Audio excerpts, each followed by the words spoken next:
Long before the hard winter came, the old ones already knew, not because they could see the future, but because they had learned to watch. The way the animals moved early, the way the air went still before the cold, the way quiet worry passed from one doorway to the next. Diné tradition teaches that hard times always send word ahead of themselves, and the wise are the ones who listen, then quietly get ready. I want to sit with that teaching this morning, because I think a lot of you are feeling something you cannot quite name. A heaviness that has come into the air of your own life. Maybe it is money that has gotten tight. Maybe it is a body that is not as strong as it was. Maybe it is a worry in the family that no one has said out loud yet, but everyone can feel, the way you feel a change in the weather before the first cloud shows. You know the feeling, I mean. That low sense that a hard season is on its way. The old ones knew that feeling too. And what they did with it is the whole teaching I want to give you today. So pull up a chair and sit with me a while. I am going to pass this along the way it was handed to me, carefully, from outside, with respect for the ones who carried it first. I do not claim to be an elder of that nation. I am only sharing the shape of a wisdom that has helped me, in the hope that it helps you too. Let me start with the watching, because that is where the old ones started. The elders taught that the world is always talking to us, if we have not grown too busy to listen. And before a hard winter, the world says so in 100 small ways. The old ones did not need a paper or a warning from far off. They read it right there in the ground and the sky and the living things around them. They watched the animals, and the animals are honest. When the coats on the horses came in thick and early, when the deer came down from the high country sooner than usual, when the ants built their hills up higher and the birds gathered and left before their time, the old ones took notice, not with fear, with attention. They watched the way the coyote thickened, the way the field mice moved into the woodpile early, the way the wild things quietly voted with their bodies that a long cold was coming. They watched the sky too, not for omens, understand me. This was never about reading fate in the clouds. It was about knowing your own country so well that you could feel when it was about to change. They knew the color the light turns before the first real snow. They knew the way the air goes heavy and still, the way sound carries strange and far on the day before a storm. They watched the first frost and marked whether it came early or late. They watched the way the summer had gone, whether the rains had come full or thin, because a dry summer writes its story into a hard winter. All of that was reading. Reading the same as you would read a page, only the page was the land itself, and they had spent a whole life learning the letters. And here is the part people forget. The old ones watch the community too. They read the people the way they read the sky. They noticed when the storehouses were thin. They noticed when a family had fallen behind, when an old woman was alone with no woodcut, when the young men were quarreling more than usual, when quiet worry began passing from one doorway to the next. That worry in the air was a sign as real as any frost, because a hard season is never only about the weather. It is about whether the people are ready to meet it together or whether they are already coming apart before it arrives. The elders read all of it. The ground, the sky, the animals, the mood of the camp. And from all those small signs they knew, long before the first deep snow, that a hard time was coming and that it was time to get ready. Now I want to be careful here because this is where a person can take a good teaching and turn it into a bad one. Reading the signs is not the same as living in fear. This is the thing the old ones understood that we so often miss. There is a way of watching the world that is really just worrying. You have met people like this. Maybe you have been one. I have been one. Every cloud is a disaster coming.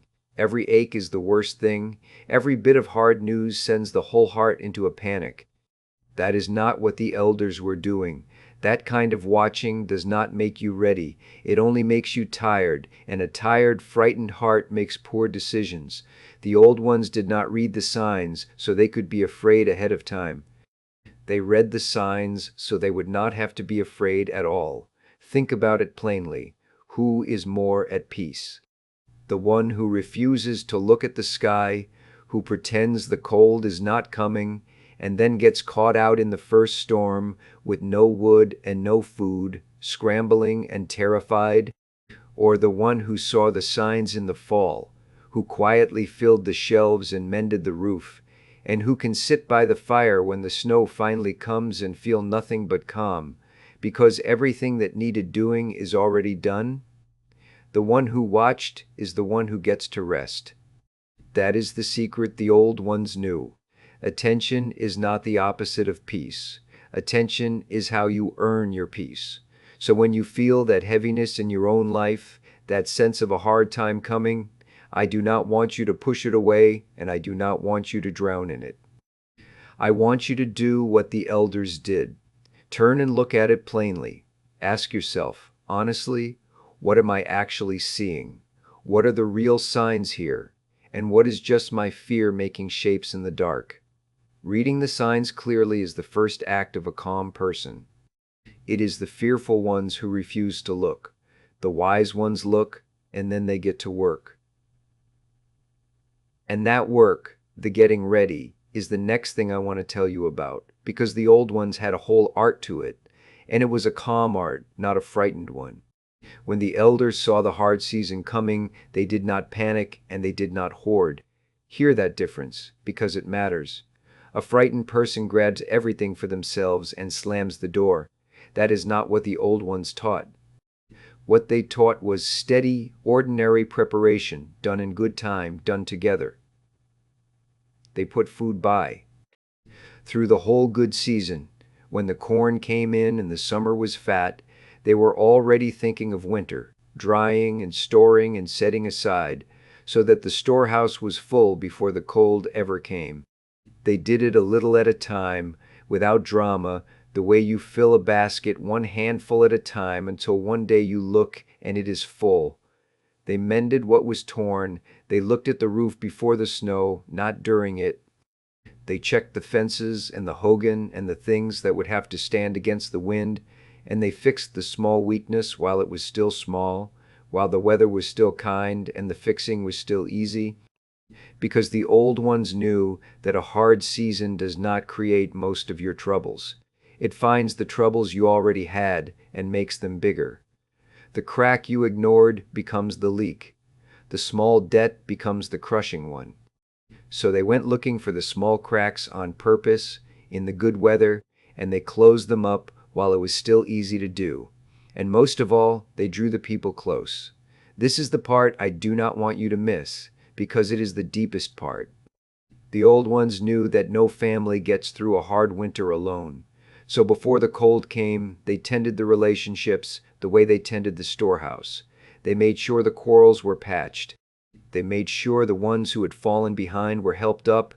The old woman got her wood. The struggling family got a share, because a community where everyone is fed is a community that survives, and a community where some go hungry while others hoard is one that breaks apart when the pressure comes.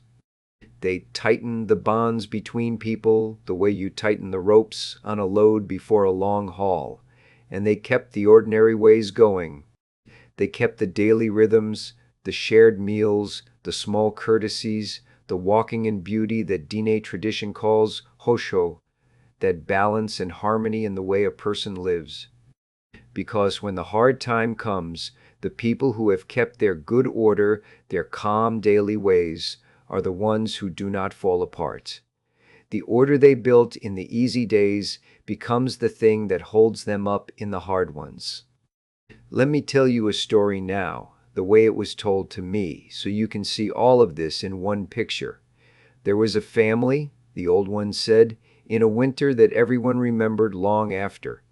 That fall, the signs had come strong. The animals put on heavy coats early. The birds went south before their time.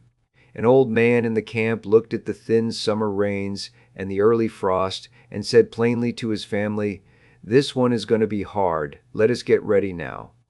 And some in the family grumbled because the sun was still warm and the getting ready was work, and it is always easier to believe the easy thing. But the old man was patient and he was steady, and a little at a time, they did it. They dried more food than they thought they would need. They cut and stacked the wood high, higher than any ordinary year. They mended the roof and banked the walls. And they did not just fill their own shelves. The old man made sure the widow down the way had her wood cut too, and that the young family with the new baby had enough to see them through, because he said, "A winter you survive alone is not truly survived, it is only endured." And the winter came, and it was every bit as hard as the signs had promised. The snow came deep, and it stayed. The cold went on, past when anyone thought it would break. And in that valley some suffered badly, the ones who had not listened, the ones who had told themselves the warm fall would last. But that one family sat by their fire, warm and fed and calm, not because they were lucky, because they had watched and they had gotten ready in good time. And when their neighbors came to the door in the worst of it, that family had enough to share, because a full storehouse and a soft heart are the two things that get a whole community through. When the spring finally came, and it always comes, they walked out of that winter hole. Not because the winter had been gentle, it had not, but because they had met it ready and calm and together. Now hear what that story is really about, because it is not about the weather at all. The meaning underneath all of this is simple, and it is this: preparation is not an act of fear, it is an act of peace. We get this backward. We think the calm people are the ones who do not think about hard times, and the anxious people are the ones who prepare. But it is the other way around. The one who refuses to prepare is the one who is secretly the most afraid, so afraid that they cannot even look at what is coming. And the one who quietly gets ready is the one who has made peace with the truth that hard times come, they have always come, they are part of the year the way winter is part of the year, and so there is no use being terrified of them. There is only the good work of getting ready, and then the deep rest of being ready. The old ones were not gloomy people. I want you to understand that. They were some of the most peaceful people who ever lived, and it was not because their lives were easy. Their lives were hard in ways most of us will never know. They were peaceful because they had stopped pretending the hard times would not come, and so the hard times had lost their power to ambush them. When you know the winter is coming, and you have filled the shelves, the first snow is not a terror. It is almost beautiful. You can stand at the window and watch it fall and feel your own readiness like a warm coat around you. That is the peace the old ones were after. Not a life with no winter in it, a life that is ready for the winter and so can be at rest. So let me bring this home to you now, to your own life, this very season you are in. Maybe your hard time is money. The work has gotten thin, the prices have gotten high, and you can feel the cold coming in the numbers. Then be like the old ones. Do not pretend it away, and do not lie awake in terror either. Look at it plainly. Put a little by while you still can, even a small amount, the way they filled the basket a handful at a time. Mend the small leak now, the little habit or the small debt, before the hard season makes it big, and draw your people close. Tell the ones you trust the truth about where you are, because the shame that makes us hide is the thing that makes us face the winter alone, and no one is meant to face it alone. Maybe your hard time is in your body or in someone you love. Then tend the roof before the snow. Do the ordinary careful things now, the rest, the doctor, the honest conversation you have been putting off. Keep your daily ways, your walking in beauty, because the order you keep in the calm days is what will hold you steady when the hard day comes. And whatever your winter is, keep the community close. Cut a little extra wood for the widow down the way, whoever your widow is, the friend who is struggling worse than you. Because a heart that is busy helping its neighbors is a heart that has no room left to be crushed by its own fear. That was always the old one's secret. They got through the winter by making sure everyone got through the winter. And when the hard time does come, and some of it will, do not be ashamed of the season you are in. Winter is not a punishment, it is just part of the year. The people who kept their good order, who watched and got ready and stayed close to one another, they are the ones who make it through, and more than that, they come out the other side whole. Because the spring always comes. That is the last thing the old ones would want you to know. No winter has ever been the end of the story. It only feels that way while you are in it. Get ready, stay calm, hold your people close, and wait it out with your heart still soft, and you will walk out into the spring the way that family did, tired maybe, but whole. Before I let you go, I will say what I always say, because it matters. I have given you these teachings as they were passed along to me, a retelling and an echo, offered from outside with respect, and I do not claim to be an elder of that nation or to speak for it. Different families and different valleys carry these things their own way, and where a teaching touched what is sacred, I have left it wrapped, because it is not mine to open. If any of this stirred something in you and you want to hear more, go and seek out Diné voices telling their own stories in their own words. They are the source. I am only a lamplit from their fire. Thank you for sitting with me this morning. Whatever winter you feel coming in your own life, may you meet it the old way, watching without fear, ready without panic, close to the ones you love.